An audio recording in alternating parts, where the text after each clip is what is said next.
உங்களுடைய மனநிலை இப்போ எப்படி இருந்துச்சு? அந்த ஒவ்வொரு விஷயத்த வந்து நீங்கள் வந்து கட் பண்ணி ஒட்டும்போது உங்களுடைய மனநிலை எப்படி இருந்துச்சு? அது எப்படி ஒட்டணுன்னு நான் சொல்கிறேன். அப்போ வந்து நம்ம செலவு பண்ண முடியாது பெருசாக.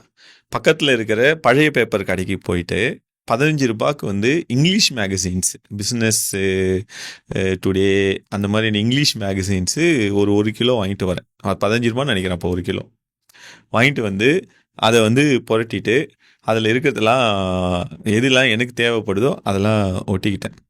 இப்போ தேவை அப்படின்னு சொல்ல நம்ம அதுக்கு பின்னாடி ஏதோ ஒரு ரீசன் வச்சுருப்போம் இல்லைங்களா? இப்போ வந்து ஒரு ஃபேமிலியை போட்டோம் அப்படின்னா நமக்கு கல்யாணம் ஆகி நான் ஒரு 2 குழந்தைங்க இருக்கணும். ஆனால் யூ டோன்ட் பிலீவ், ஒரு பொண்ணு ஒரு பையன் அதில் ஒட்டி வச்சுருந்தேன். ஓகேங்களா? எனக்கு எக்ஸாக்டாக ஒரு பொண்ணு ஒரு பையன். ஓகே. அதுக்கப்புறம் வந்து செடன் கார் ஓட்டி வச்சுருந்தேன். ஓகே. நான் வாங்கினது வந்து ஃபஸ்ட் காரும் செடன் தான், செகண்ட் காரும் செடன் தான். வீடு வந்து ஒரு பெட்லாம் போட்டு அது பெரிய வெளியேந்து ஓட்டல, அது ஒரு தப்பு பண்ணிட்டேன் நான். ஓகேங்களா? மேபி நான் இண்டிவிஜுவல் வில்லா ஓட்டி வச்சிருந்தேன், இண்டிவிஜுவல் வில்லா வாங்கியிருப்பேன்னு நினைக்கிறேன். நான் வந்து வில்லா மாதிரி இருக்கிற ஒரு அப்பார்ட்மெண்ட் வாங்கிட்டேன். ஓகே. ஓகே.